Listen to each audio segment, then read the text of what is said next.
Good afternoon, everyone. Today, our session is handled by Engineer Femina Begum. She is a scientist and head of Antenna Testing and Simulation Section, BSSC. She had done her BTech in Electronics and Electronics Engineering in the year 2001 and MTech in RF and Microwave Engineering in 2015. She joined the institution in 2002. Her major areas of contribution are in design and development of ISRO's Pisharedi radio sondes for atmospheric studies, design and development of search and rescue beacon and beacon antenna, design and development of antennas for launch vehicles and GNSS application. She has a patent on GPS-based programmable search and rescue beacon, and she is a member of ISRO Team Excellence Award 2009 for the development of digital receivers and modulators. She has a numerous number of publications in national and international journals and conferences. I welcome you, madam, to handle this session. Engineer Femina Begum. Good afternoon. Good afternoon. Good afternoon. Good afternoon. I am very happy to participate in such an elegant program. First of all, thank you very much for the organizers for giving me this opportunity. So let us start the presentation.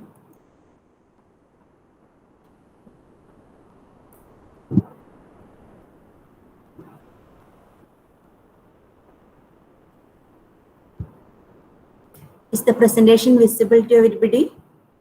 Yes, ma'am. So welcome to the session, Design and Realization of Practical Antennas, a Comprehensive Perspective. So in this session, I am not going into any detailed theory, but only touching the practical aspects what we face in the realization and the design of antennas for some particular applications. So the presentation is organized as introduction, antenna parameters, type of antennas, requirement capture, selection of antennas, techniques for performance enhancement, design considerations, antenna design, modeling, simulation and analysis, then fabrication, testing, qualification, field evaluation and induction, along with conclusion.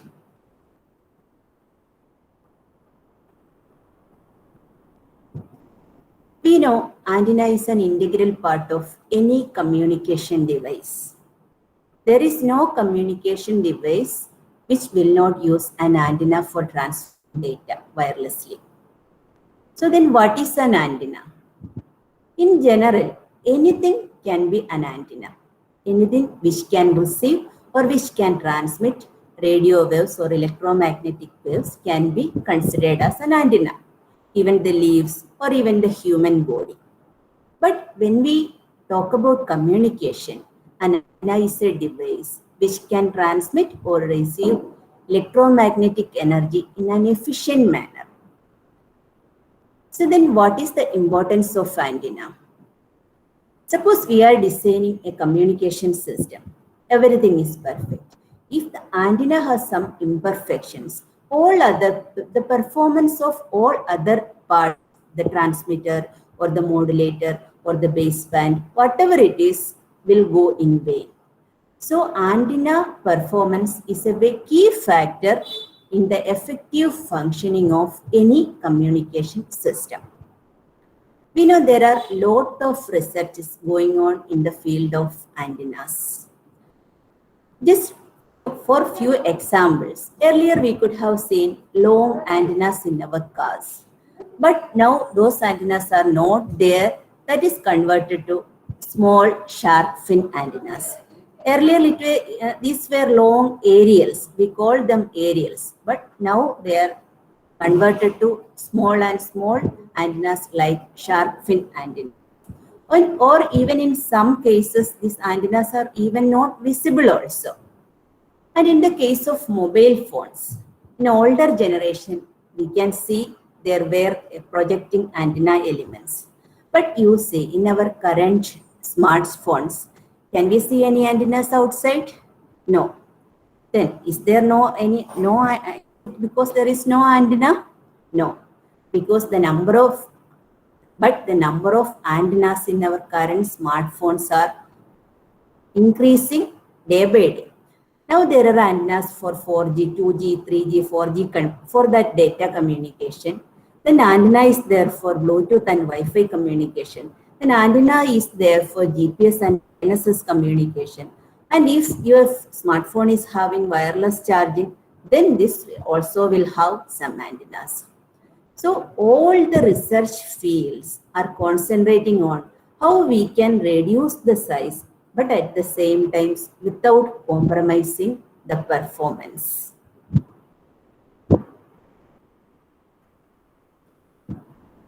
So basically, when we design or when we realize an antenna, first we have to know what are the major antenna parameters that we should consider while designing the antenna.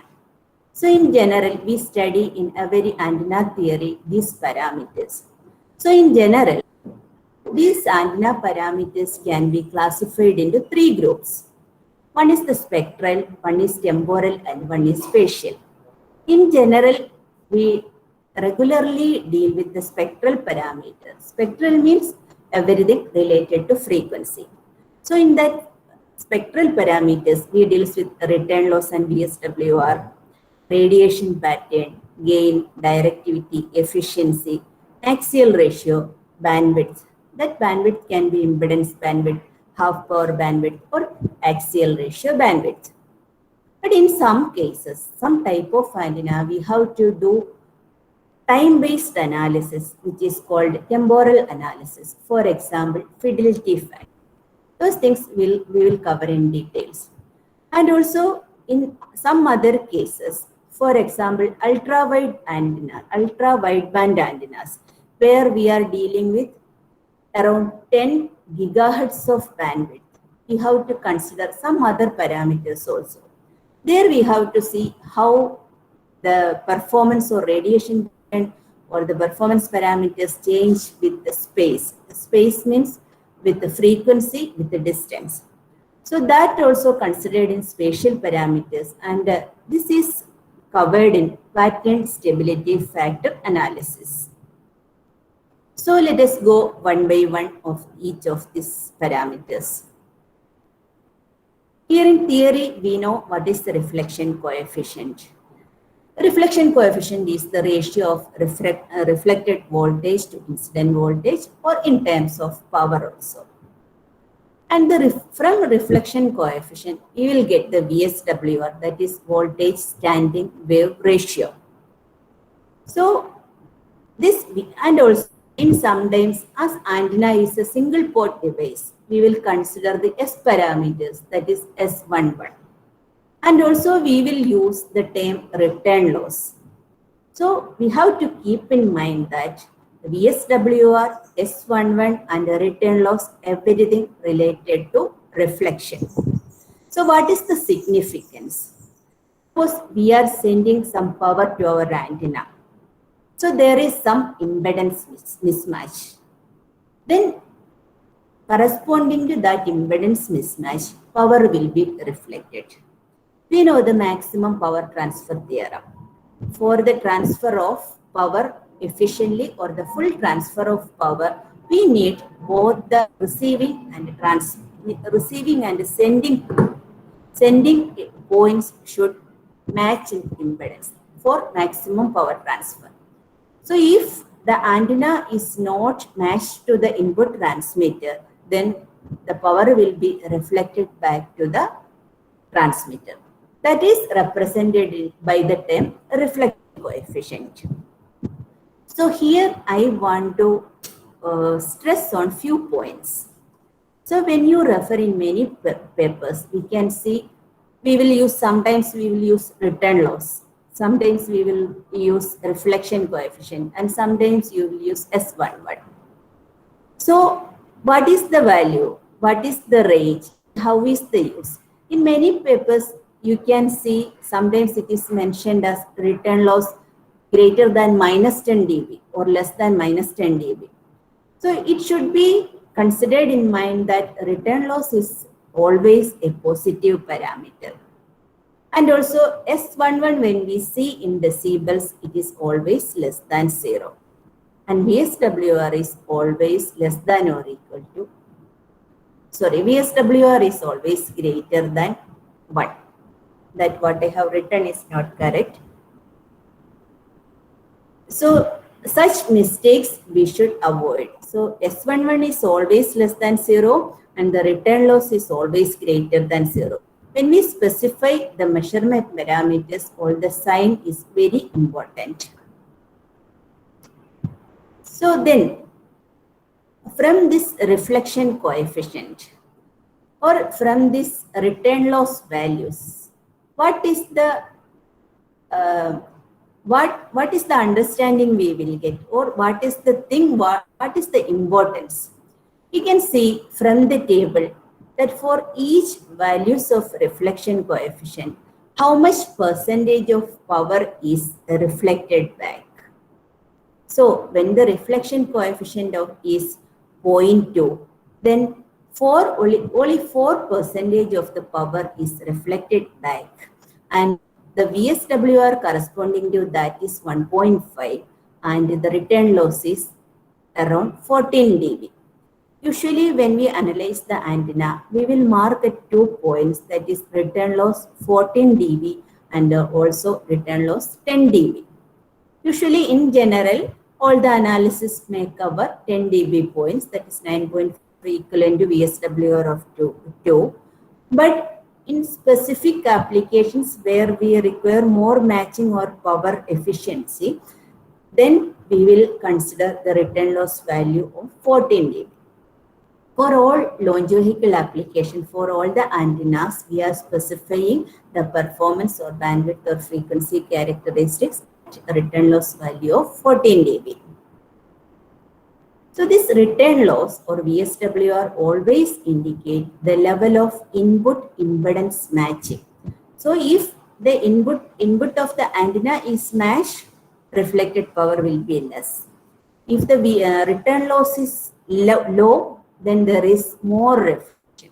So all are interrelated, and this is the indication and this is the importance of reflection coefficient. And here we can see how much is the power reflected by each reflection coefficient values. So we are telling about antennas.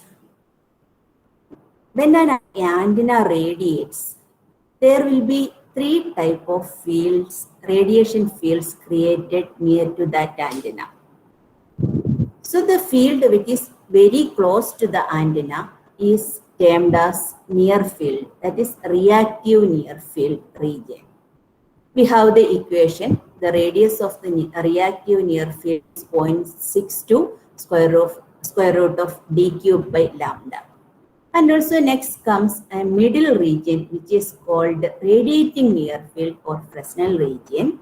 And beyond that, we consider this as a far field region. So the radius of the far field region, at the radius of the beginning of the far field region is as 2d square by lambda. So here d is the maximum dimension of the antenna what we consider. Suppose we are considering a microstrip antenna, a rectangular microstrip antenna, we have to take the diagonal distance as d. So then what is the importance of these fields? In the reactive near field, as the name indicates, the energy is reactive. It is stored near the antenna. But in the far field, the energy exists as electromagnetic waves or radiation. All the antenna measurements regarding the gain or radiation pattern we generally conduct in the far field region. So then what is the significance of this 2d square lambda? Here we can see Here, this is an example. One source antenna is here and one test antenna is here. Both antennas are separated by 2d square by lambda distance. So when the antenna radiates, the energy is transmitted as wave fronts. Near the antenna, in all directions, energy is radiating and there will be spherical wave fronts. As the distance increases, we can consider this wave fronts are nearly planar.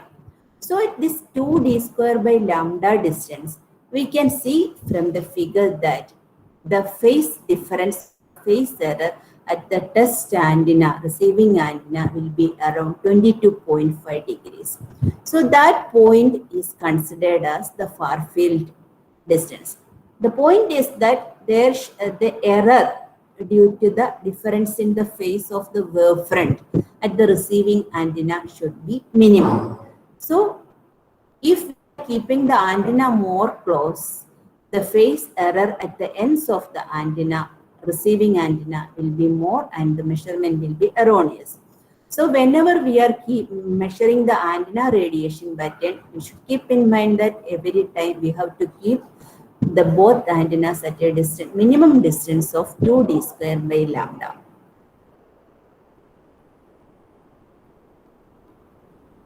So now we are coming to radiation pattern. We are familiar with the radiation pattern. For every antenna, there will be a specific type of radiation pattern. So what are the points we have to consider while measuring the radiation pattern or representing the radiation pattern? Just me tell in brief. For any directional antenna, this is the example of a directional antenna, there will be a major lobe.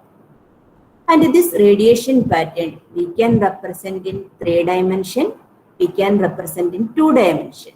In 2 dimension also, there can be 2 type of representation.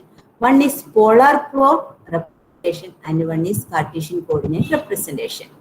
In this figure in the right top, this is the 2D representation in Cartesian form.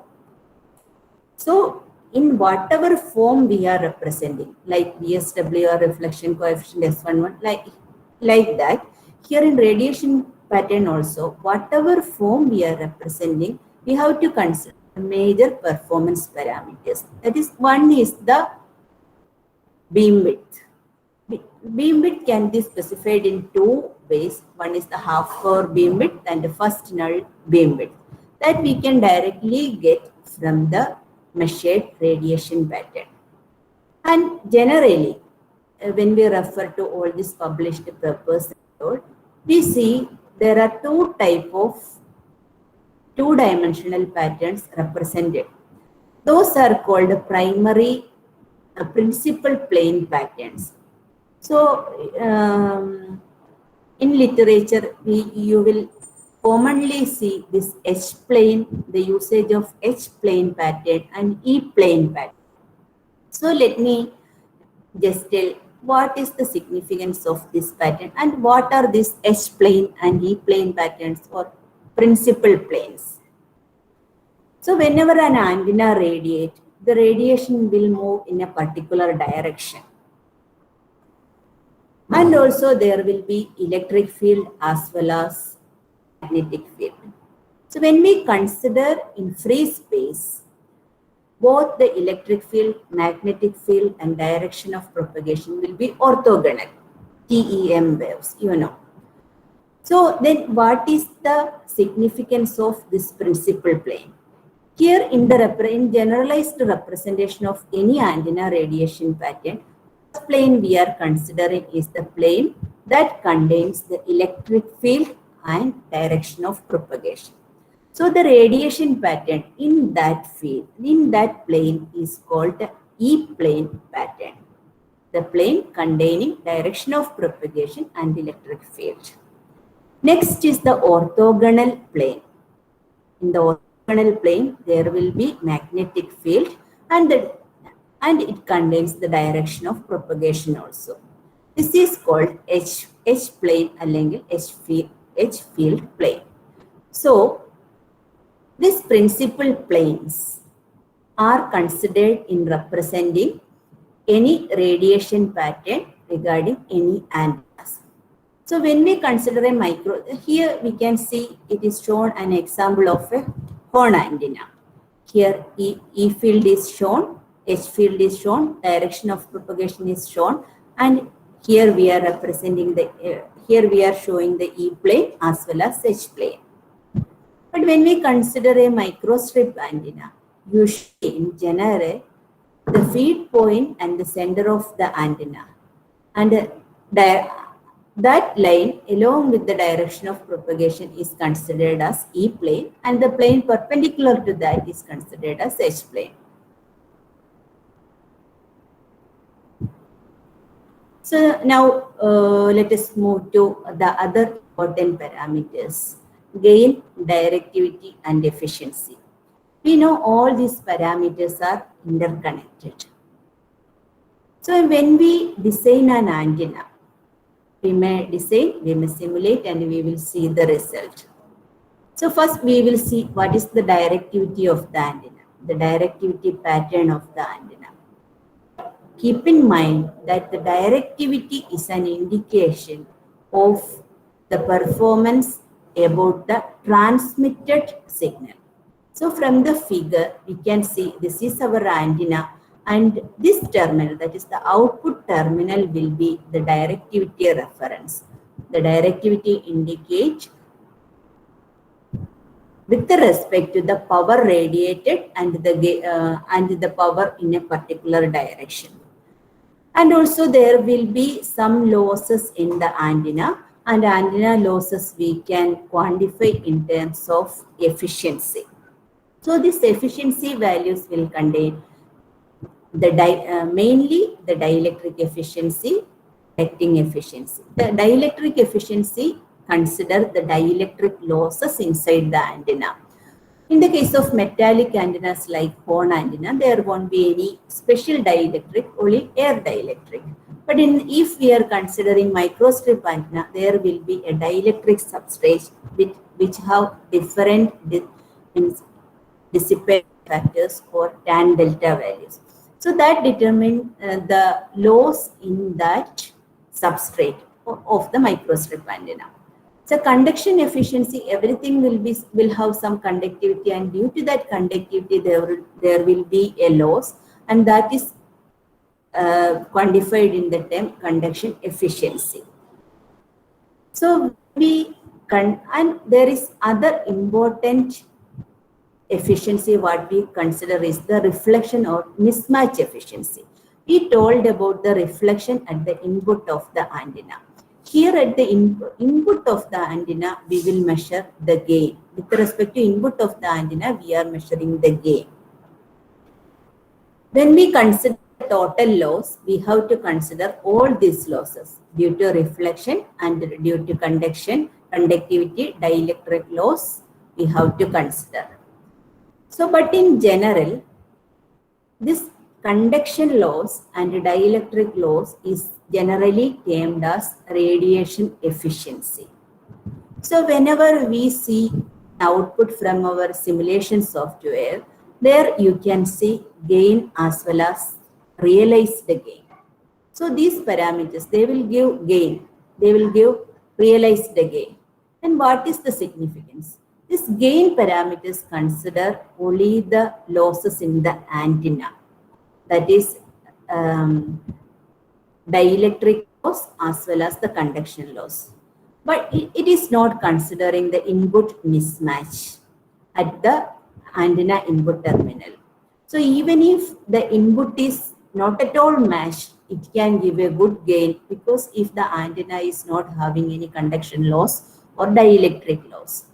But when we connect our antenna to a 50 ohm system, our antenna will not give any value.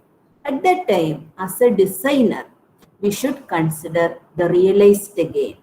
The realized gain values what we obtain from the simulation software. Realized gain purely consider this reflection part also. So if there is some impedance mismatch for our antenna, this realized gain value will reflect that also.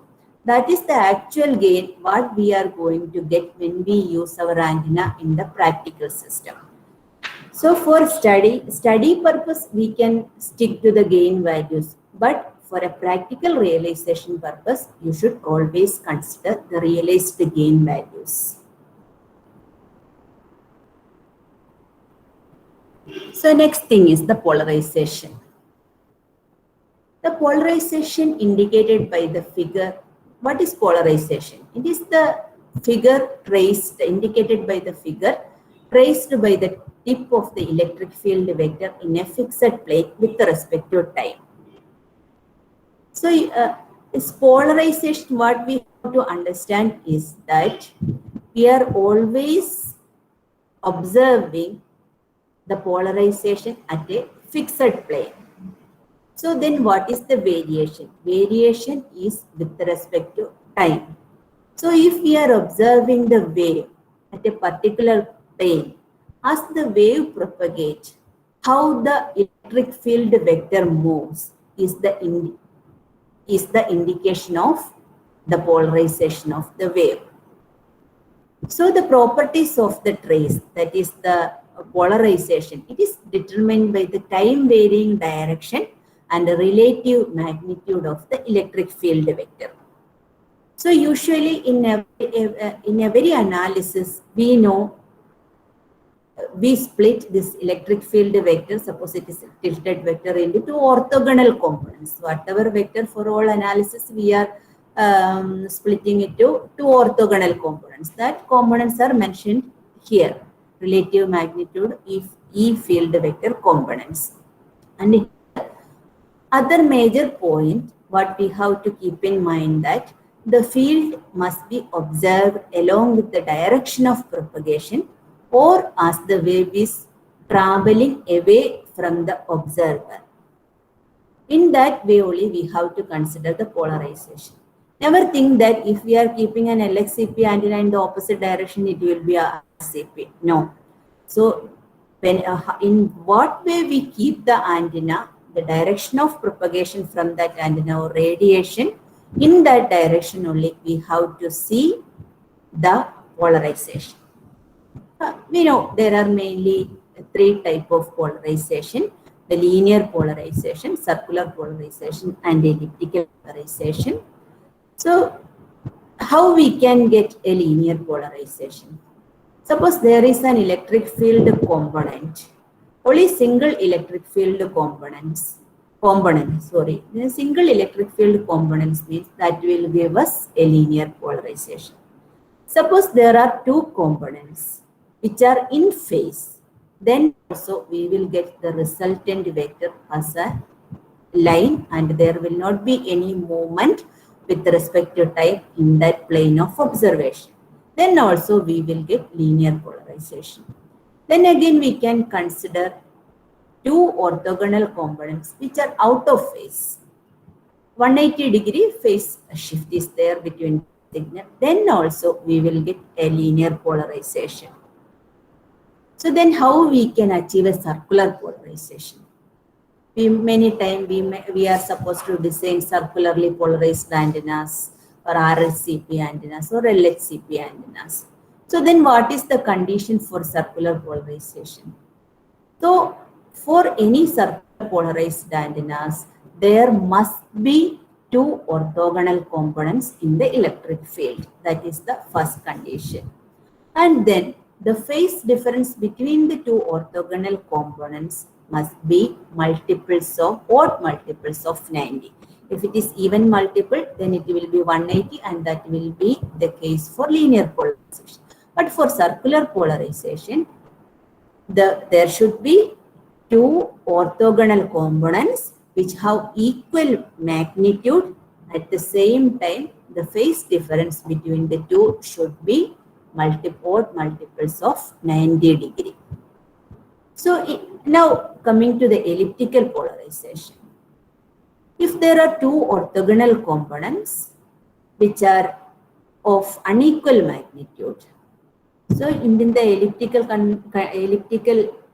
polarization also, there we need two components mandatory.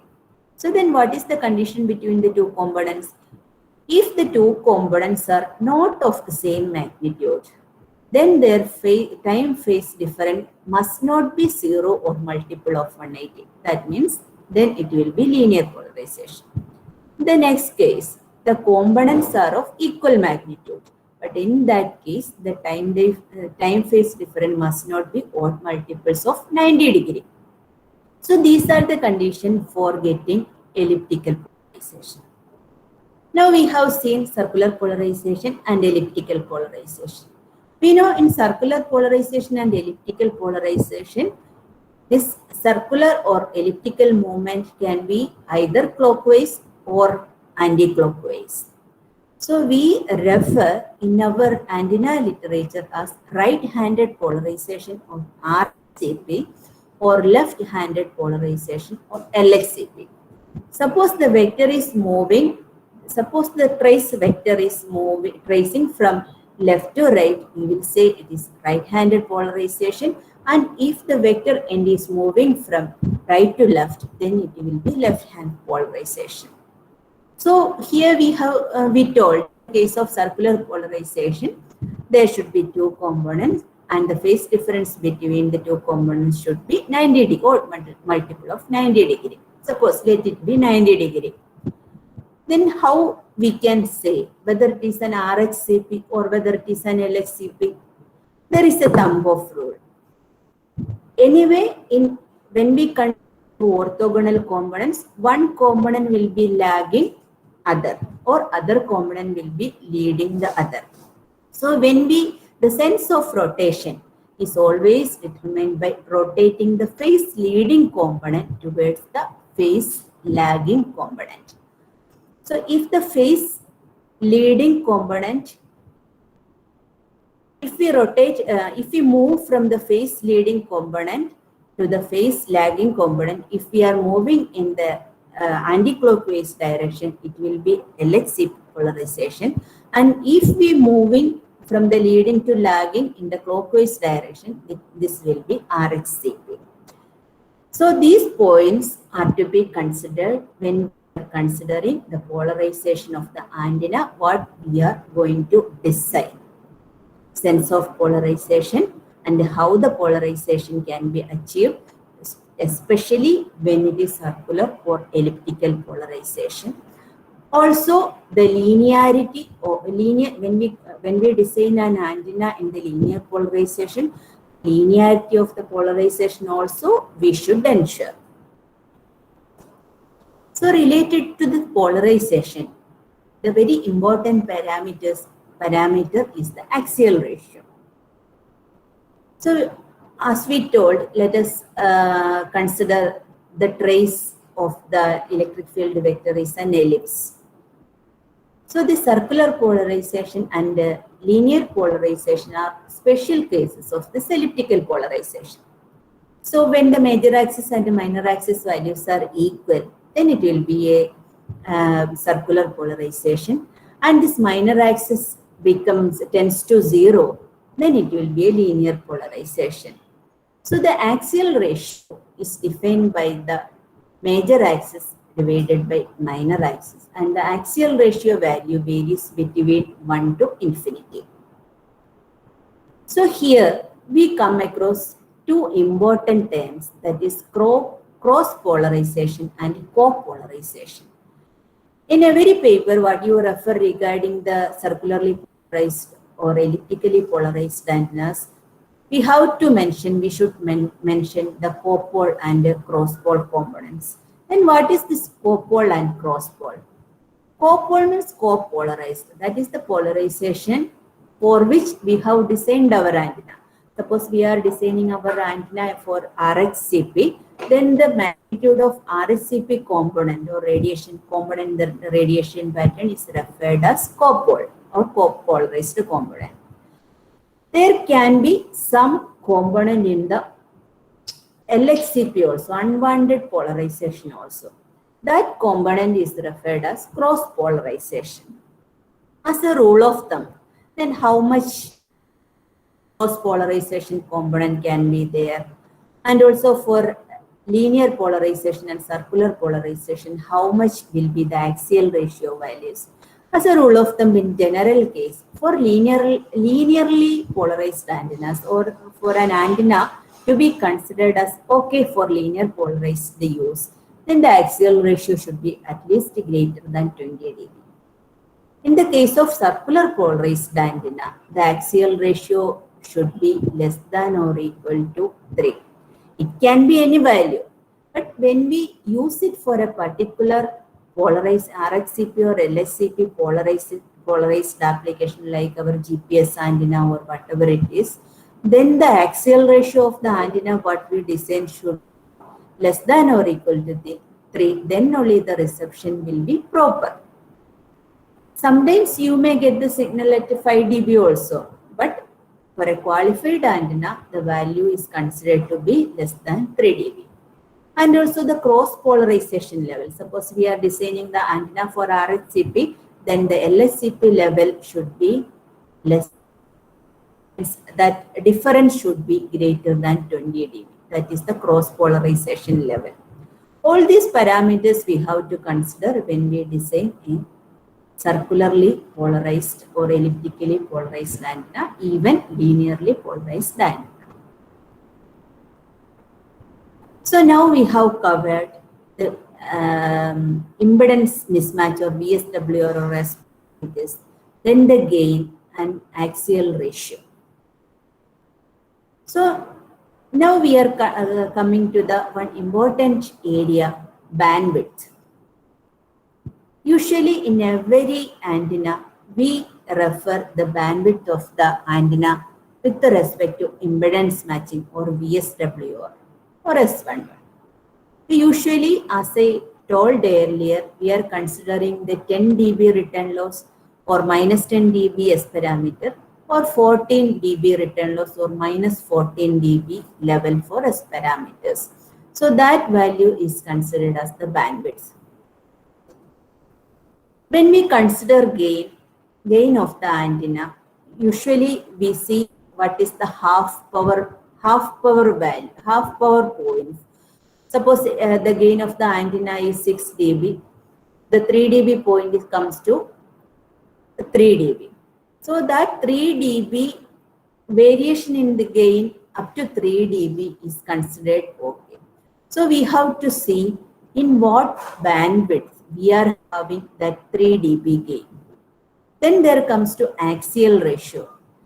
If suppose even if we are getting a wide range of impedance bandwidth and even the 3 dB gain bandwidth, then the axial ratio of the antenna what we have designed may not be always less than 3 dB for the entire bandwidth.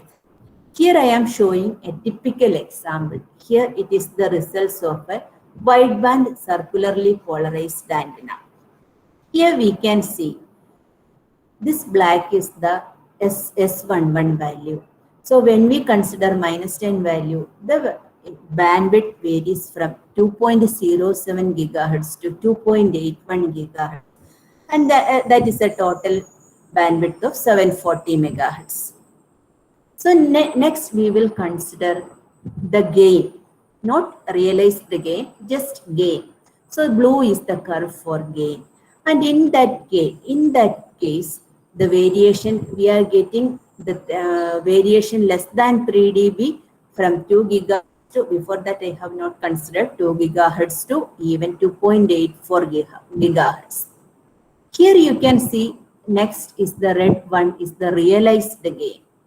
I told you we should always consider the realized gain for practical antenna realization purpose. Here we can see the 3 dB variation in the gain is between 2.07 and 2.44 gigahertz. That is only for 370 megahertz. But impedance bandwidth, we are getting a good match for 740 megahertz. Next comes to axial ratio. The green curve is the axial ratio. I have marked the 3 dB point. When we consider the 3 dB axial ratio value, that is the bandwidth for which the axial ratio is less than 3 dB, we will get 2.13 gigahertz to 2.67 gigahertz, that is 540 gigahertz. So these are three different bandwidth considerations when we design a practical antenna for a particular application. Here we can see the global bandwidth, that is the bandwidth that meets all these parameters, that is return loss should be greater than 10, axial ratio should be less than or equal to 3, and the realized gain variation is within 3 dB. Then we can take only from 2.13 to 2.4, effectively around 300 megahertz. That is the global bandwidth. So when we are just analyzing an antenna or for a research publication, we may be taking only this impedance bandwidth or gain. But that antenna, when we are going for a practical application, we will face a lot of issues because we are not considering these practical aspects. So whenever we are going for a practical design, we have to consider all these bandwidth parameters in mind. So next, I am referring about two parameters that we generally consider in the case of ultra-wideband antennas, that is the temporal and spatial parameters. The temporal parameter, one example is the fidelity factor. For example, in ultra-wideband communication system, we are not transmitting sine wave. Usually in the case of normal communication system, we will modulate into a sinusoidal carrier and transmit. But in this ultra wideband system, we are transmitting only pulses. So these pulses, when we transmit, when it reaches the receiving antenna, there will be some deformation in its shape. So with respect to time, what is the deformation happening is indicated by the fidelity factor parameters. This fidelity factor evaluates the degree of similarity, that is the correlation between the shape of the transmitted and received signal in pulse transmission systems. So then other parameter is here we can see it is shown the figure of a transmitted signal, which is a black curve, and the figure of the received signal, and the fidelity factor that is between 0 to 1 is also indicated. The fidelity is the correlation. We know the correlation is best when it is 1. So input and means transmitted and received signal, if it is properly in shape, then the fidelity factor will be around 1. So in the case of ultra wideband system, we can see definitely there is a variation in the shape of the transmitted pulse when it is received by the receiving antenna. Then one other parameter that we consider in ultra wideband communication is the spatial parameters, which is referred as pattern stability factor. In the presentation, we can see there are three different three-dimensional radiation patterns shown. First one is the perfect pattern, like a monopole or dipole pattern. In the second and third, we can see there is a deformation in the pattern. So this is the radiation pattern of the ultra wideband of an ultra wideband antenna. As the frequency changes, the pattern also differs. So we need a parameter to quantify the pattern deformation. So the parameter which quantifies the deformation in pattern in 3D is referred as pattern stability factor. It quantifies the variation in the shape of the radiation pattern over bandwidth. So its value also can vary from 0 to 1. So when it is 0.9, above 0.9, it is considered good. So also this radiation pattern we can consider in different plane also for different components of electric field.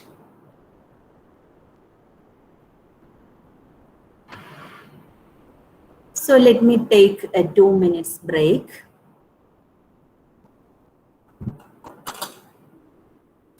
Yes, ma'am.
Okay, let us continue. So up to this point, I have touched about the performance parameters of the antenna in practical point of view. All this detailed theory, you know, and you will study from the textbooks in details. But I only the practical aspects. What are the points we should consider? Anyway, we need to understand in detail, in theoretically, what all these parameters means. Beyond theory, what points we should consider when we are realizing a practical antenna. So then we can move to the general classification of antennas. We know there are a lot of antennas. So we can, in general, simply I have categorized this type of antennas into based on its radiation pattern, gain, geometry, power handling capability, and polarization. So this classification is important when we have some requirement for an antenna. Which antenna we have to select, we are not sure.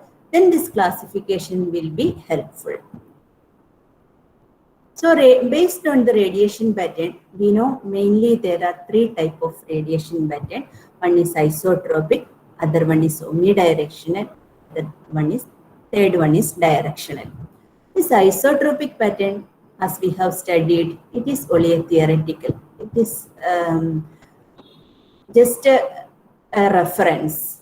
No, that means the radiation is symmetric everywhere around the antenna. That is the isotropic radiation pattern. But no practical antenna radiate in that way. All the practical antenna will have some directional properties. No practical antenna have this isotropic radiation pattern. It's purely theoretical. Then we comes to the next level, that is omnidirectional radiation pattern. This omnidirectional means the pattern will be directional in one plane, one principal plane. We have told about the E plane and H plane. Out of these two planes, in one plane, the pattern will be directional, and in the orthogonal plane or in the other plane, the pattern will be symmetric or symmetric. So here we can see this is the radiation pattern of a monopole antenna or dipole antenna. So in the E plane means electric field will be perpendicular to the antenna and the direction of propagation. There can be n number of E planes for this monopole or dipole antenna. But in the case of earlier what we have seen for this mono antenna, there is only one E plane and only one H plane. But in the case of this omnidirectional antenna, there can be a number of E planes. All these 360 degrees in the phi, we can say it is an E plane pattern, and this will be directional. But there is only one H plane pattern, that is the horizontal pattern, that will be in symmetric or circular pattern. Then we will come to directional antennas. So directional antenna means in both the planes, E plane as well as H plane, it will be directional. So earlier, if you remember in our presentation, the radiation pattern, I have shown one image that is purely of directional antenna. In both principal plane, the antenna pattern, radiation pattern will be directional. Even in the directional antenna case, there will be different type of patterns. For example, pencil beam pattern. Pencil beam pattern means the pattern will be very much directional and with narrow beam width. We know as the gain increases, beam width decreases. For a pencil beam, the beam width will be very narrow, but the gain will be high. And there can be fan-shaped beams. In the second figure, there is an antenna which is of different shape that will generate a fan leaf-shaped radiation pattern. In some other cases, we may require to shape our beam pattern for some particular application. In the last image, we can see different an example of shaped beam. Also in our mobile phone tower, mobile phone location, and even in 5G communication system, we need multiple beams. So there are antennas which can generate multiple beams at the same time, or which can rotate the beam also. So different techniques combined with electronics is used for this multiple beam generation, or shaped beam generation, or phased array or phased beam steering and all.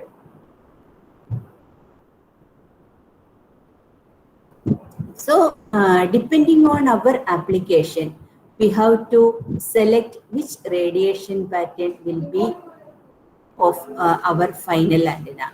Suppose we want a point-to-point communication just in one direction, then we have to go for a purely directional pattern. So antennas which can give that purely directional pattern, like horn antenna, we can use. Suppose if we want the transmission all around the transmitting antenna to the maximum time, then we have to go for this omnidirectional antennas, that is having the omnidirectional radiation pattern. For example, monopole antenna. The next classification is based on the gain. So when we consider our normal microstrip antennas, what we usually realize, the gain varies from around, if it is a very small antenna, then 0 dB to around 10 dB maximum. So these antennas are considered in the low gain section. But we know there are large antenna arrays, or even large dish antennas with the size of a football ground, especially for this deep space communication. And in that case, those antennas having a gain greater than 70 dB or like that. But here one point for the large antenna, rather than gain, one parameter G bar T is usually referred. But for just a reference I am using still gain. And our horn antenna and helical antenna, such type of antenna or small dish antennas will have a gain variation between 10 dB to 25 or 30 dB. That those antennas we can classify into medium or moderate gain category.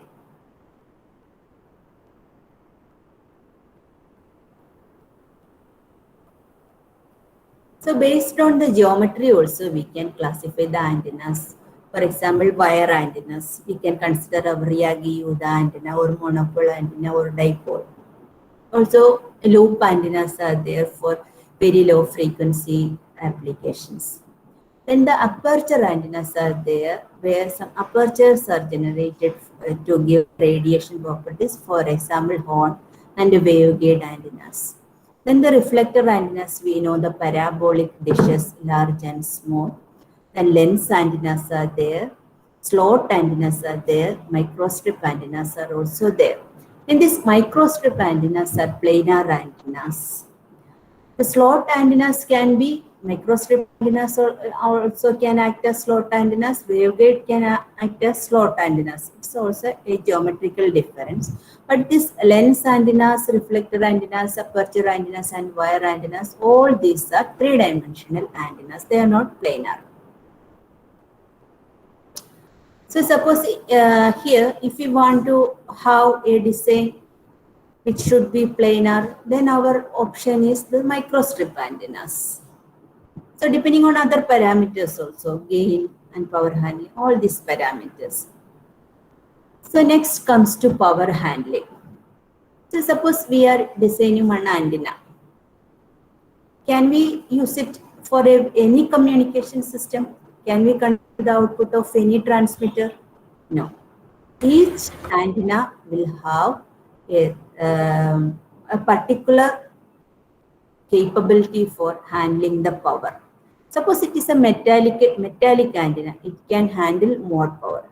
But for the small microstrip antenna, it cannot handle more power. Then what is the thing that limits the power handling?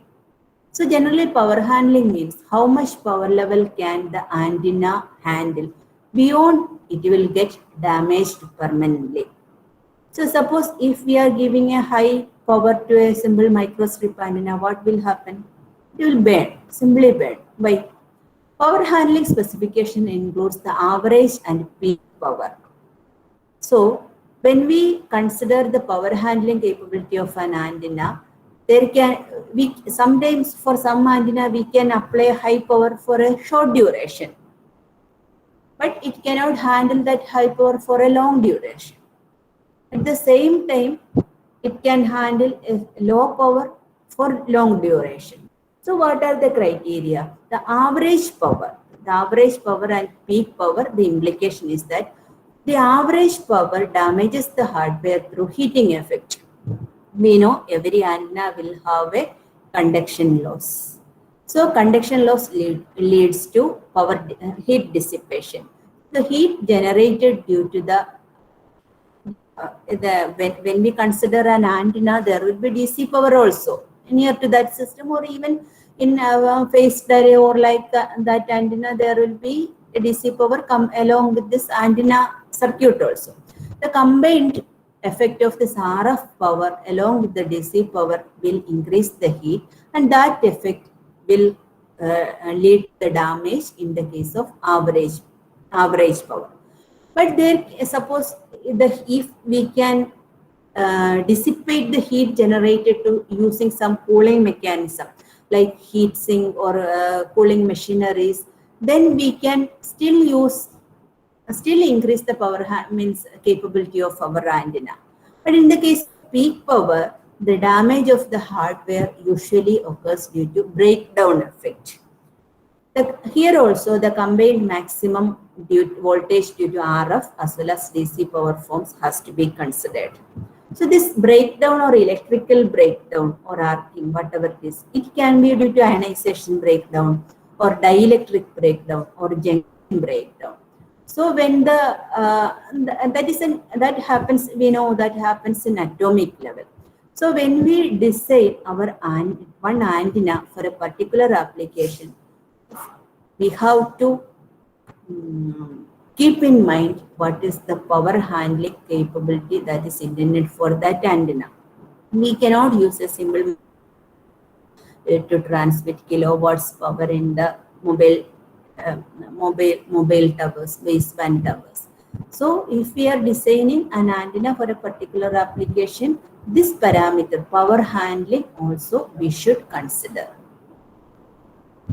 Then also polarization. We have told about the polarization, and here we can say what are the antennas and what are the common antennas and their polarization.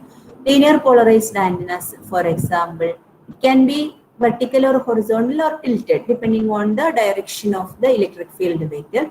The examples of linear polarized antennas are monopole antennas, dipole antennas, simple microstrip antennas, and inverted F antennas and antennas. The circular or elliptical polarization, generally it can be either RHCP or LHCP. It is inherently the helical antennas and spiral antennas will transmit in either circular or elliptical polarization. The winding direction determines which is what is the sense of rotation, whether it is RHCP or LHCP.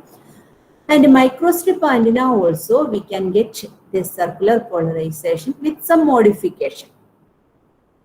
So as usually every time we may do some antenna realization in microstrip antennas. Let me tell few things.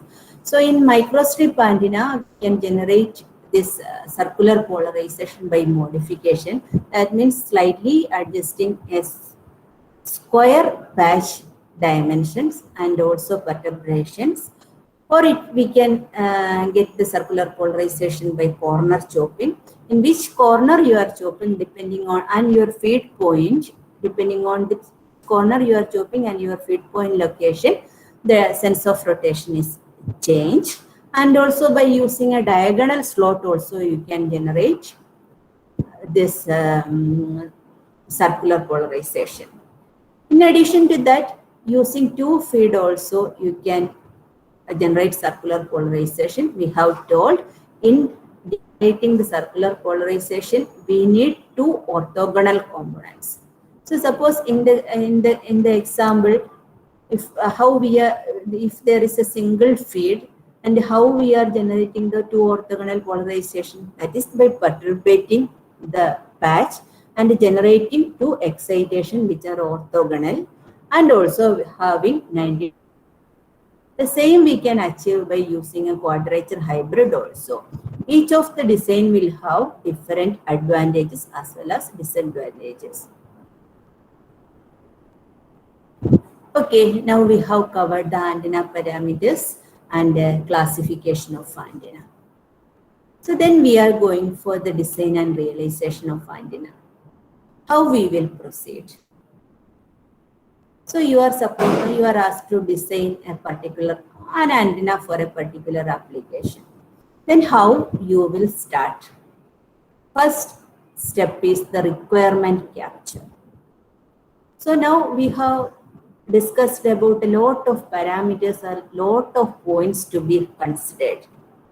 So the requirement capture, everything should be covered. Then we have to go to the selection of antenna. Then after selecting which antenna we have to use, which type of antenna we have to use, we can go to the design. So after design, each antenna will have design equations, and after that we can model and then simulate and see the performance, iterate, analyze. Then finally, if we see that simulation results are okay, then we can go for fabrication. The fabricated antenna, then we have to test. We have to measure the radiation pattern. Okay, everything is okay. Then we have to go for qualification. Then after qualification, we can induct it for field trials.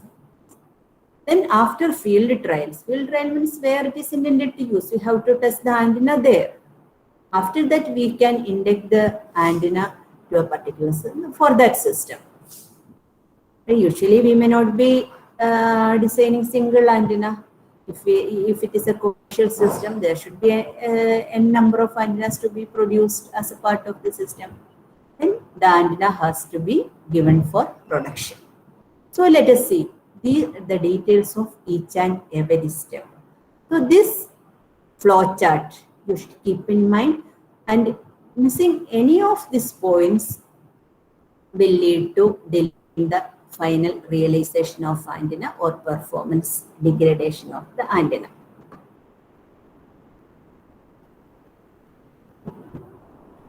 Okay, it's 1 hour. If you want, I think we can break for 5 minutes or 10 minutes. What's your opinion?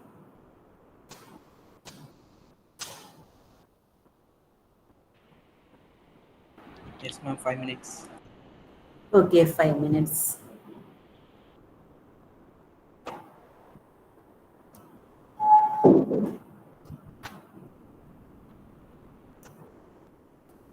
We will have a 5 minutes break.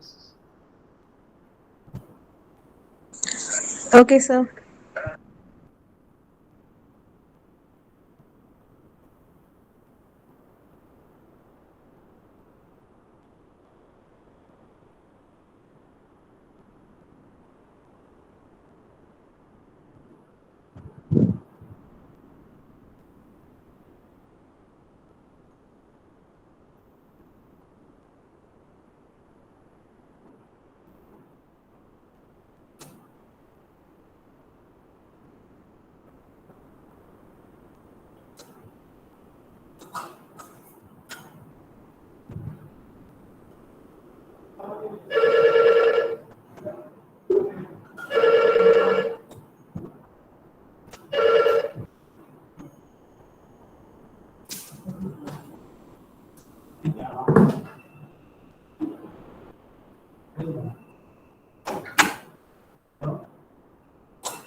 Ma'am, your mic is mute.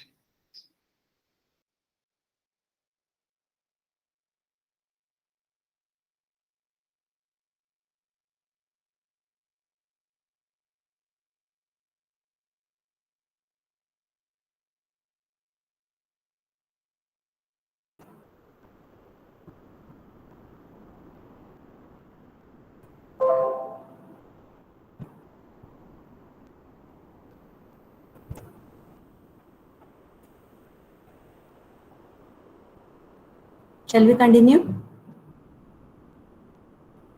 Sure, ma'am. Sure. We can continue. Pardon? Yes, we can continue, ma'am.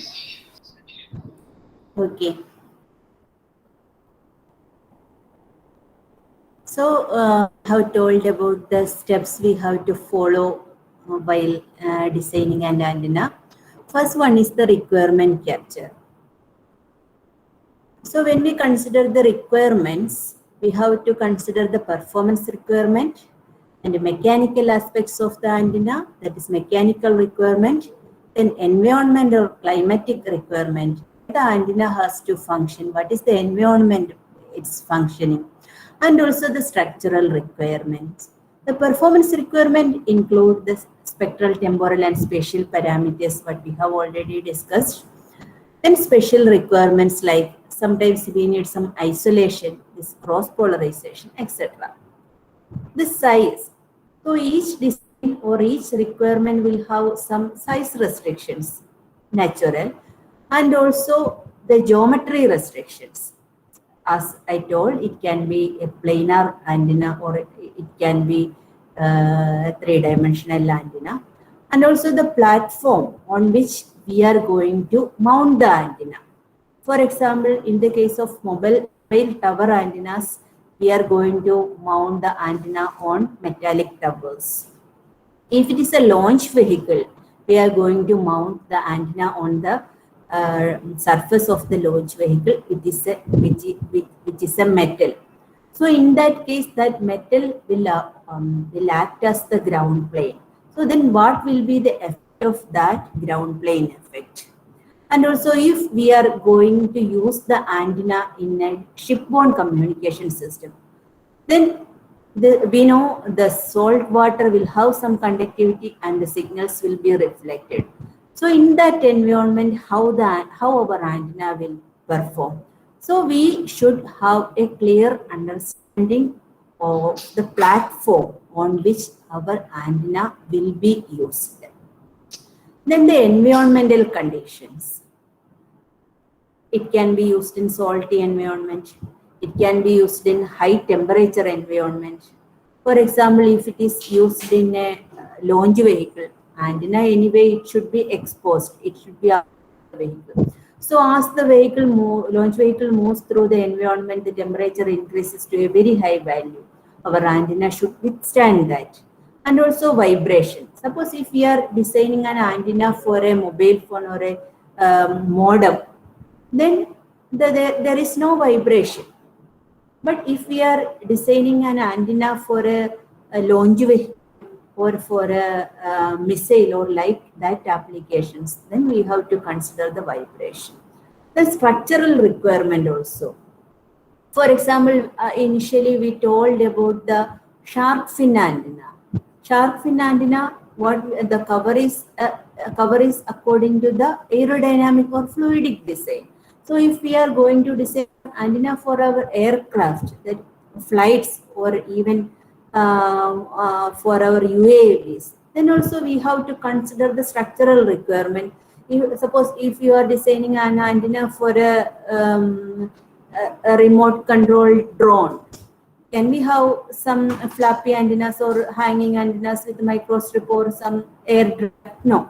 So in that case, the structural requirement, or aerodynamic requirements also we should consider.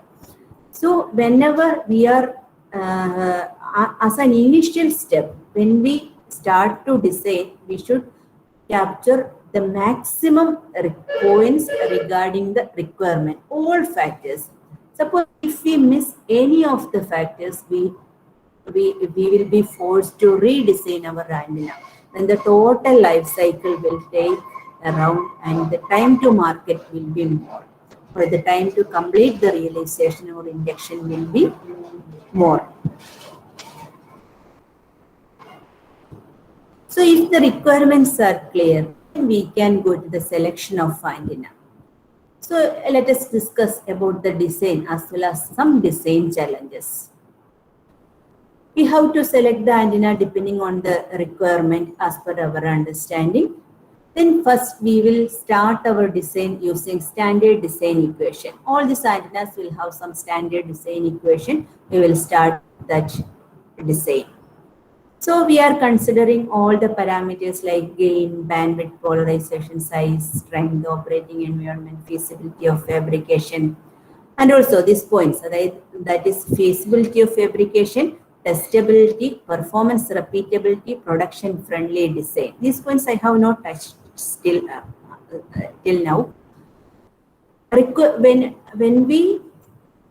When after we capture the requirements, in the requirement the user may not specify these things, that feasibility of fabrication and testability, performance repeatability, and production friendly design. Suppose you are designing one antenna that meets all the performance requirement and all, but it is not feasible for fabrication, then there is no meaning. When we design in our simulation software we can model any design. We can design one sphere inside another sphere. But when we go for fabrication, machining a hollow sphere, is it easy? No. So when we design an antenna, we have to consider the fabrication feasibility also and the testability. How we can test the antenna, how we can test the performance parameters. And also, suppose we are making 5 antennas. 5 antennas should give the same performance. The performance repeatability should be there. So for that, we have to design without any tuning elements or without any much alteration in the design parameters. So all the things we have to consider. Here I am just giving an example of a microstrip antenna. Even the performance parameters, we have to face some challenges. Suppose if we need more gain, we can increase the size. But there is a constraint with respect to size or dimension of the antenna. Then there will be a bottleneck. So always this antenna design for some specific application is very challenging. And at that time, we will think about different performance enhancement method. Suppose if we want to miniaturize our antenna, microstrip antenna specifically in this case, we can go for high dielectric substrates and some special designs that reduce the size, for example, fractal type of design. But when we go for miniaturization, keep in mind our gain is going to reduce. So then this is the bandwidth enhancement. Bandwidth, how we can enhance the bandwidth of antenna. If we are designing some rectangular microstrip antenna, bandwidth is very, very limited. So we can increase the substrate height, or we can provide slots, or we can provide multiple patches to increase the bandwidth. Each of this technique has its own advantages and disadvantages. If we suppose if we are using a costly antenna, costly substrate for our antenna, we cannot increase that substrate height by adding again and again each layer of substrate. And then sometimes we may try for air dielectric. But air dielectric structure may not fit for our vibration requirements. So all these challenges we have to address. In the case of gain enhancement, we can increase the substrate size. So at that time, we have to think about our size constraint and increase the antenna height. Sometimes there will be restriction only for X and Y direction. Height can be bit increased. Then we can go for increasing the antenna height. Then if at sometimes we can if there is not much restriction regarding the size, but gain is more important, then we can design it as an array. So all these things, which way we will proceed in our design and further iteration depends upon the requirement. So simply we can design any microstrip antenna and see the performance parameters. But when we are going to fit into our requirements, we will surely suffocate. So that is the difference between a simple antenna design and performance analysis and a design an antenna for a practical application. Because of this only I have put the topic design and realization of practical antennas. Simply for any study we can realize any antenna. It will give some performance. Okay, it is okay for publication. It's okay performance. But for designing for a particular requirement is always challenging. Designing that simple antenna is only a part, but making all the an antenna with which satisfy all the requirement, we have to think a lot of things. So we have to keep all these things in mind. Then only we can meet our final performance requirements. So in case of arrays, we know in the case of array there will be main lobe and side lobe, such type of things. In that case, sometimes the user may give some specific value for the side lobe level. It can go up to 30 dB or more than 30 dB. So in that case, for example, we may use some side lobe reduction algorithms. For example, binomial optimization or Taylor optimization to adjust the amplitude and phase fed to each element in antenna array design. I am just telling about antenna array and all with the concept that you will have some understanding about the antenna arrays, because teaching theory is not an objective of this presentation.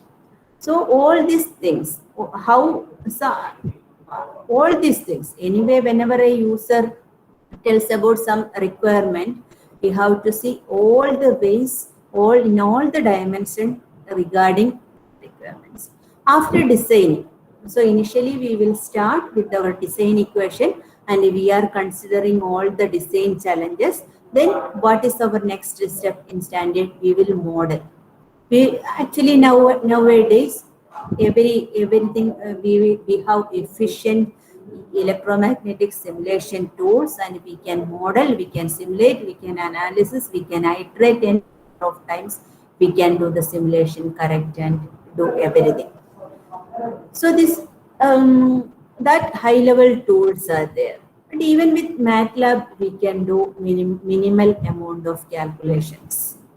So in general, for example, we have, just to say, this electromagnetic simulation software, mainly what we use are IE3D and ADSC Pro, CST Microwave Studio, ANSYS HFSS, FICO. What all this simulation software do? Basically, we know all this electromagnetics is governed by Maxwell's equations and continuity equation. So how we are seeing the radiation parameters, we are analyzing and finding so we are solving the Maxwell's equation to find the field values at some particular points. So we know at that time what we have to specify extra, we have to specify the boundary conditions. So solving the Maxwell's equation and continuity equation with some boundary condition is the core processing of all these softwares. So we know this Maxwell equations can be represented in either differential form or integral form. So different software will have different modules to use any of this form. So let us just go through, understand that. Computational electromagnetics, that means solving the Maxwell equations, use different methods. It can be an analytic method using MATLAB or simulation or simply solving the equations, and also numerical methods. All our high-end simulation software uses numerical methods. So whenever you use CST or HFSS or EM Pro, you can select which solver you want. What do you mean by a solver? Solver means solving that problem or Maxwell's equation using some particular method. So as we have differential equations and integral equations, the solution can be of differential equation based or integral equation based. For example, this finite element method and finite difference time domain method or finite integral method, all these use differential equations. But the MOM, method of moments, and fast multipole methods, etc. use integral equation method. And for some other structures, so here, so which which method we will select? Okay, before that, let me cover the other two things also. Asymptotic approaches. Suppose we are designing a microstrip antenna for an aircraft, microstrip or whatever, an antenna for an aircraft. So we will be designing and modeling that antenna. Let it be a microstrip antenna. We will design and we will see the function. So how it perform when we mount it on an aircraft? Can we model the full aircraft and see the performance? No. So in that cases, we will use some other techniques which is called optics based techniques. For example, geometric optics and physical optics. So for solving the problems of large electromagnetic problems, we are going for this optic based approaches that is generally termed as asymptotic approach. But in some cases, we can combine these different methods. For example, FEM, MOM and MOM, PO or GTD methods. Things are called hybrid methods. So which method we will use, that depends on our problem. Suppose if we are designing a simple resonant antenna, narrowband antenna, then we can go for finite element method. We will get accurate results. Suppose if we are going for wideband antennas like ultra wideband antenna, we can go for FDTD method. In that case, if we are using FEM method, it will take more time because the solution method is different. But we will get the result with reasonable accuracy with FDTD method. And suppose we are designing a monopole antenna, there are only metallic elements. In that case, we can use method of moments. Method of moments use surface meshing, that is skin effect and surface meshing. It will not go to in-depth. So in the metallic antennas, we know the radiation and electric fields and radiation will be only limited to the surface. In that case, if the antenna is fully metallic, we can go for MOM for a particular frequency. Sometimes we can analyze the antenna for a particular frequency or a particular band. Suppose if we want to see the performance of the antenna on a large structure like aircraft or ship, then we can go for physical optic techniques. Different solvers will term as these methods will be termed as different values. For example, this asymptotic approaches, CST they refer a solver, but in HFSS they refer as SBR solver. So they will give their own names for different solvers.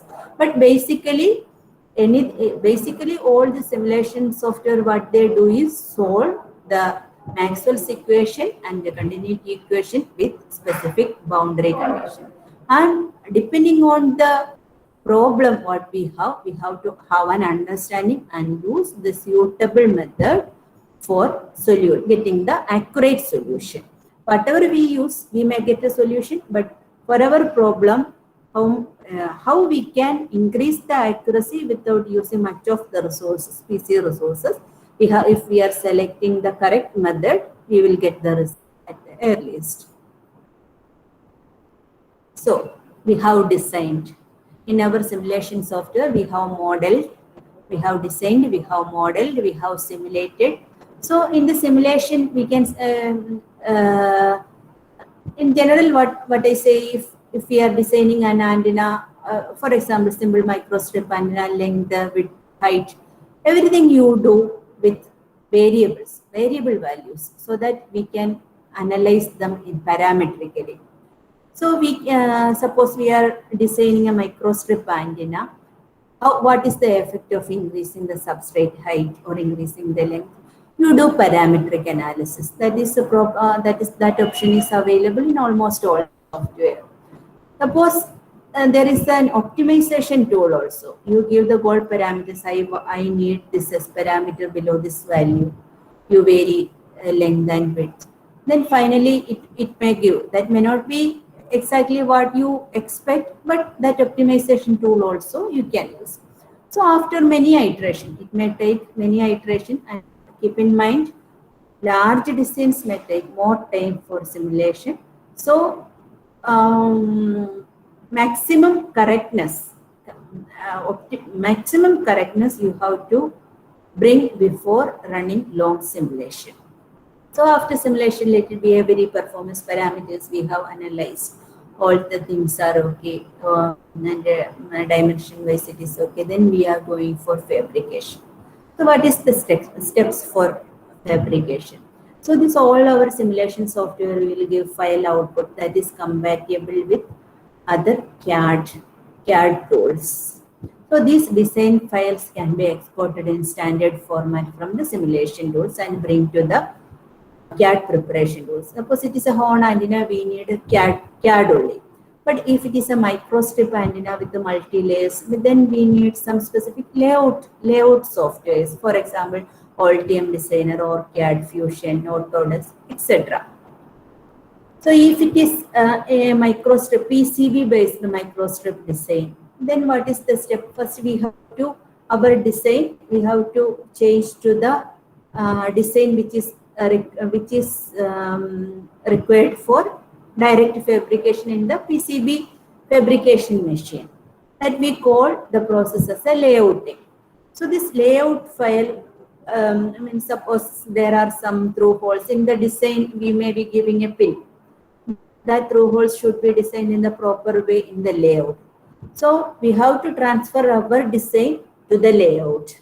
At some times, the layout requires some modification in our design, initial design. At that time, there need an iteration. After completing the layout, as per the layout rules, there will be a layout rules for this fabrication of the PCB. After completing the layout, as per layout rules, we have to if there is a difference, we have to simulate it again to see, to confirm, verify the performance is not changed. So this layout, if it is okay, then we can proceed further.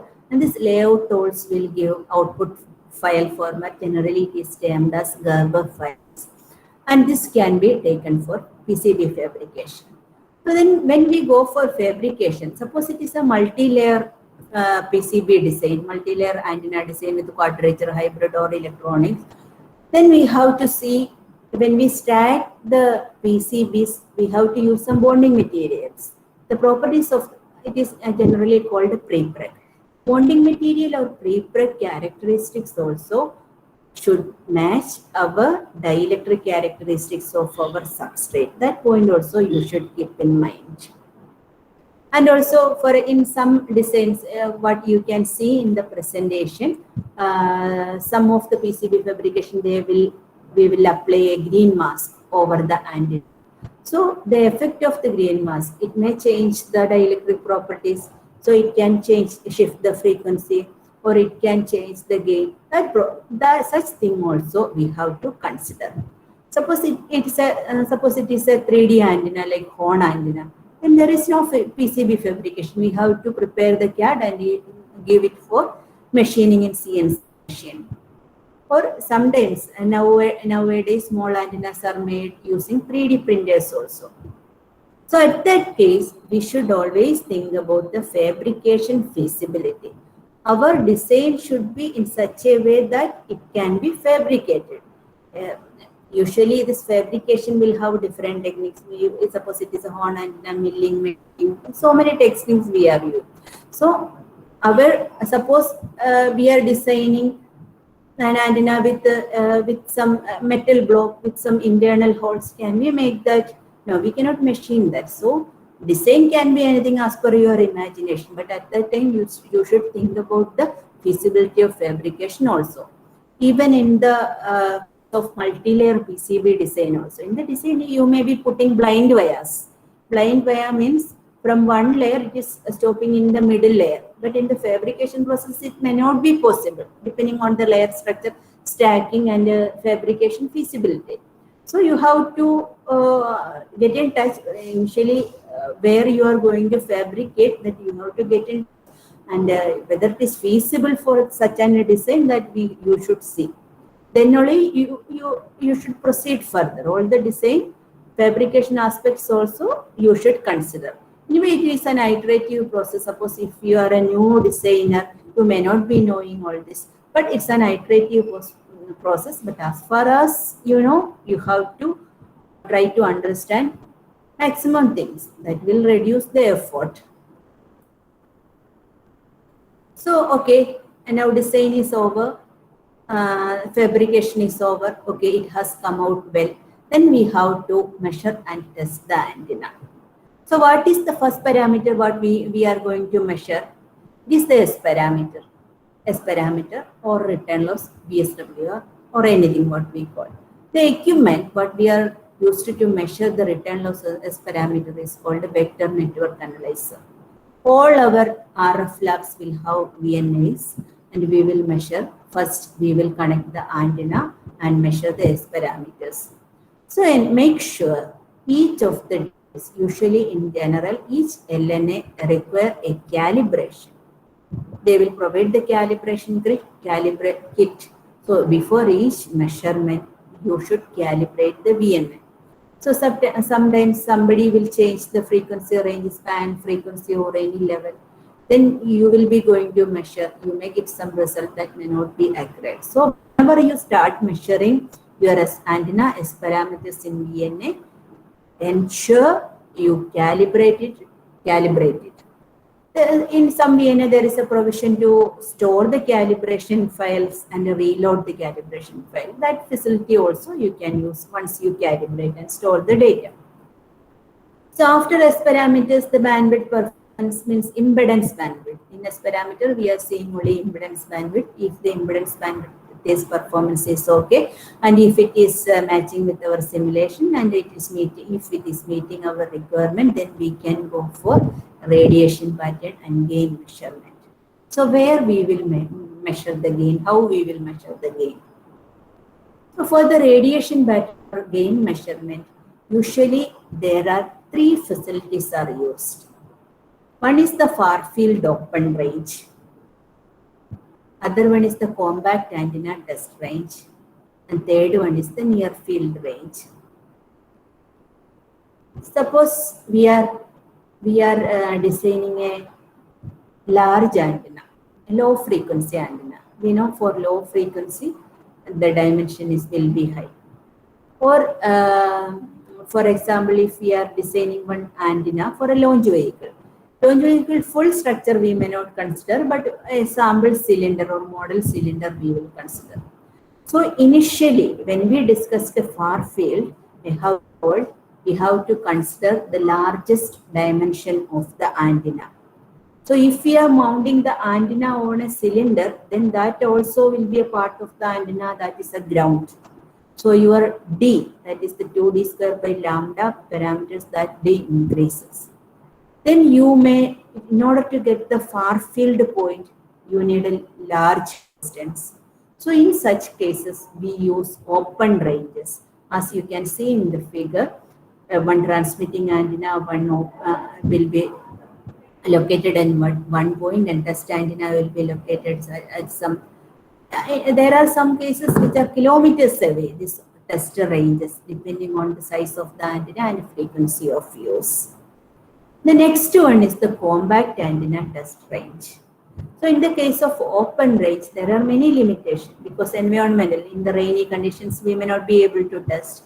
And also if there are nearby buildings, there will be a reflections from the buildings and ground everywhere. So multipath effect also will affect the performance of the antenna. So in order to avoid all these interferences, we will test the antenna in EMI chambers. That means no external electromagnetic signal is allowed to enter into that EMI chamber, and also the radiation which is generated by the antenna is absorbed by the inner layers of the EMI chamber. So these compact antenna test ranges are set up in such electromagnetic means EMI chambers. So here what we do is, anyway we need a far field or plane wavefront. Here in this case we will generate the plane wavefront through reflection.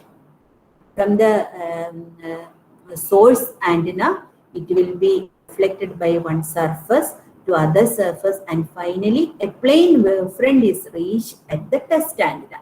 That such arrangement is made indoors inside an EMI chamber, and such range or antenna measurement facility is called a compact antenna range. Okay. So next one is, I will speed up, time is going. Next one is the near field antenna test measurement. Actually, this plain compact antenna range also is taking more space. Now, now recently we are measuring the near field of the antenna. We have discussed about the near field, and we are measuring the near field parameter. Mathematically, we are transferring that to far field parameters. For that, near field facilities are available. It can be planar near field for two-dimensional measurement, like planar array or planar array things, and also spherical near field is also available as shown in the figure for 3D measurement of antennas. So then what it is next is the environmental qualification. We discussed, we know where our antenna has to work. So whether it will work in vacuum, whether it will work in a salty environment, whether it will work in temperature environment. To test that, we have to go for environmental qualification. So there are different facilities available. For example, thermo-vacuum test facilities, it can test vacuum test, thermal cycling, for all such properties. Then climatic test facilities like humidity testing.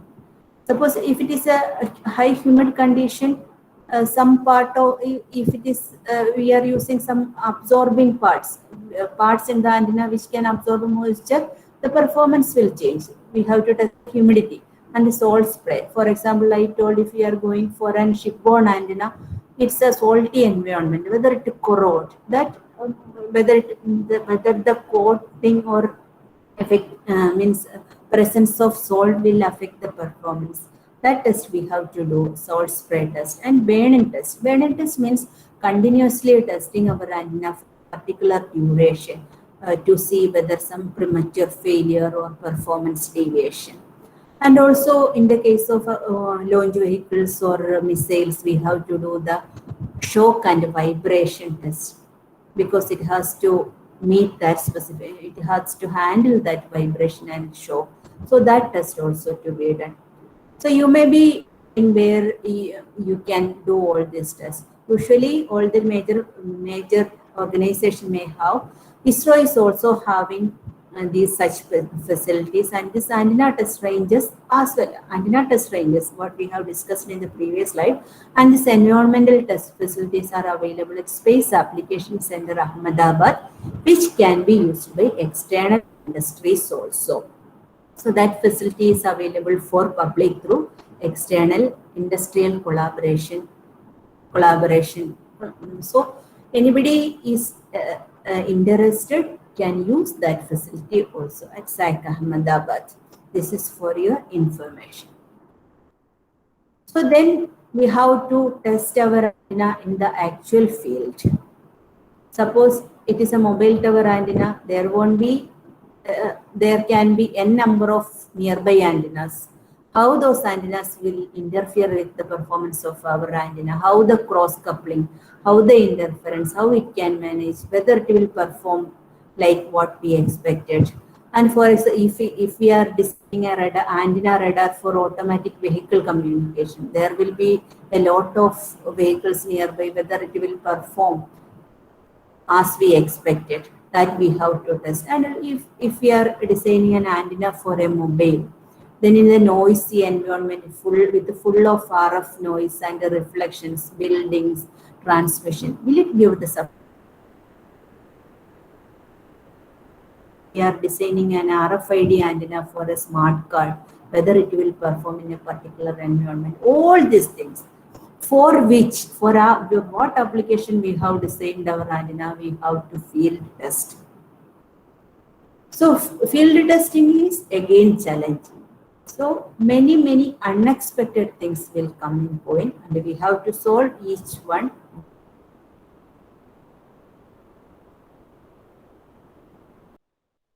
To our system, and we will see the performance for some particular duration. The performance is okay and the performance confirmation, everything is okay, then we can give the antenna for loading into production line. Okay, so let us conclude. Lot of things I covered. I don't know how much I could convey. But as a conclusion, I am saying the realization of antenna for specific application is an involved process. Yes, you might have convinced at least to some extent. Each operating environment, qualification condition, testability, feasibility of production, etc. should be considered at initial stages of design itself. Design and realization schedule has to be prepared this relevant milestone. That is an important point. Our schedule should be can be realistic only if we consider all these points. Comprehensive requirement capture at the initial stage and proper planning before starting the design will reduce the overall realization time and time to market. So thank you everybody for your patience. Thank you. Now it's time for discussion. We will discuss on the topic. Thank you. Thank you, ma'am. The floor is open to questions. Participants can ask questions. Madam, where these hybrid simulators are used, you said FEM or FDTT is used in wideband and narrowband, but where this hybrid simulator? Where these hybrid simulators are used? Hybrid solvers. Yeah, hybrids, for example,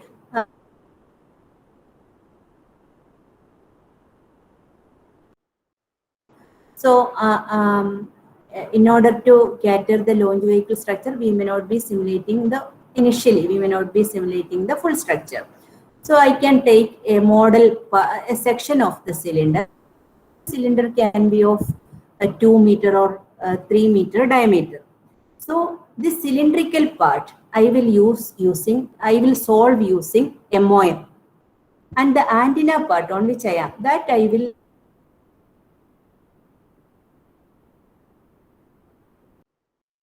or HFSS. They will give the provision to identify the area. We can specify which solver. So in that case, that is a hybrid method. One part is solved using MOM and other part is solved using FEM. That is the application. Similarly, we can, if I am taking the full launch vehicle structure or miniature model, then I can solve that vehicle part using geometrical asymptotic methods and antenna in FEM or MOM.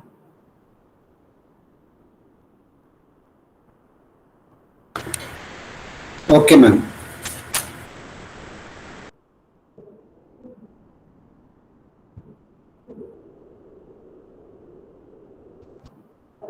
Do we have a couple more questions?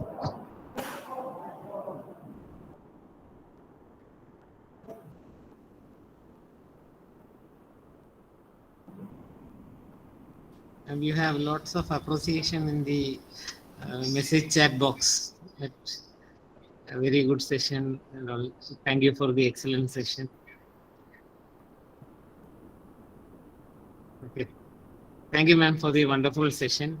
On behalf of the participants and on behalf of the College of Engineering, Karunapalli, let me share an moment to you. Please accept this.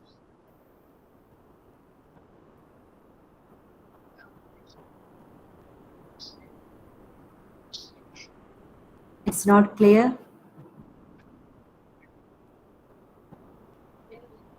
Is it visible, ma'am? An moment.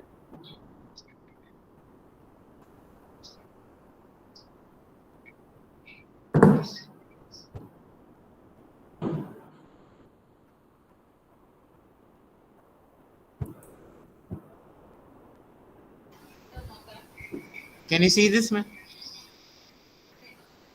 1 minute.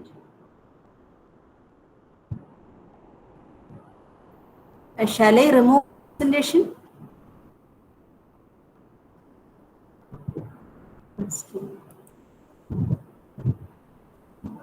Yes, ma'am, you can stop sharing.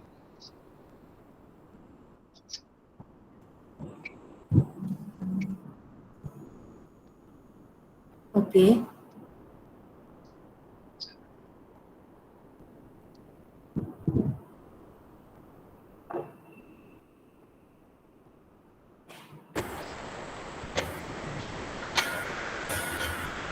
Ma'am, I have one more question.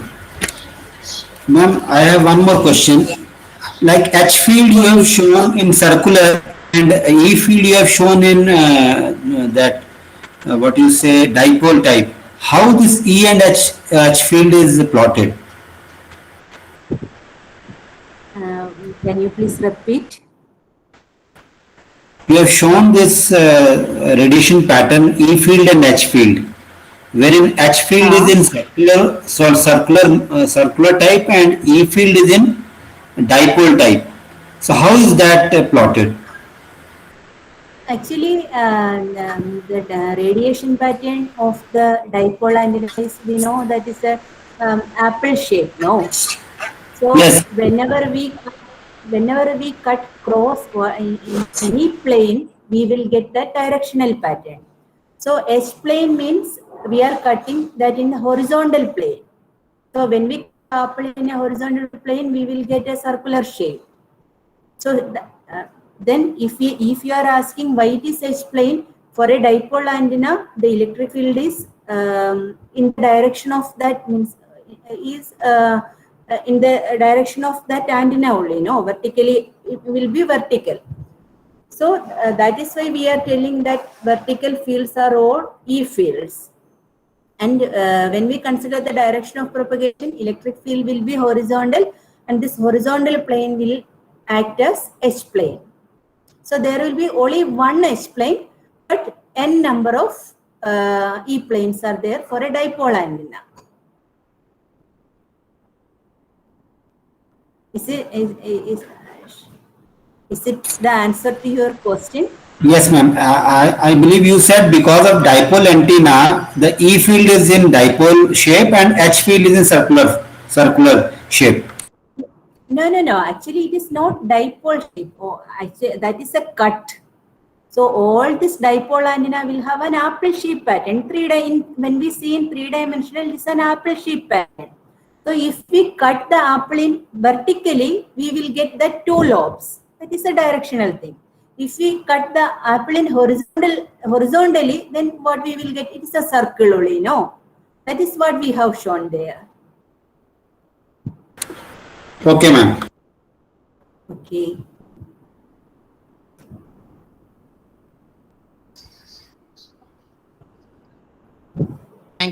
Thank you, ma'am. So with that, we end Okay, thank today's you. session. Okay, thank you very much. Thank you for the wonderful session, ma'am. Thank you.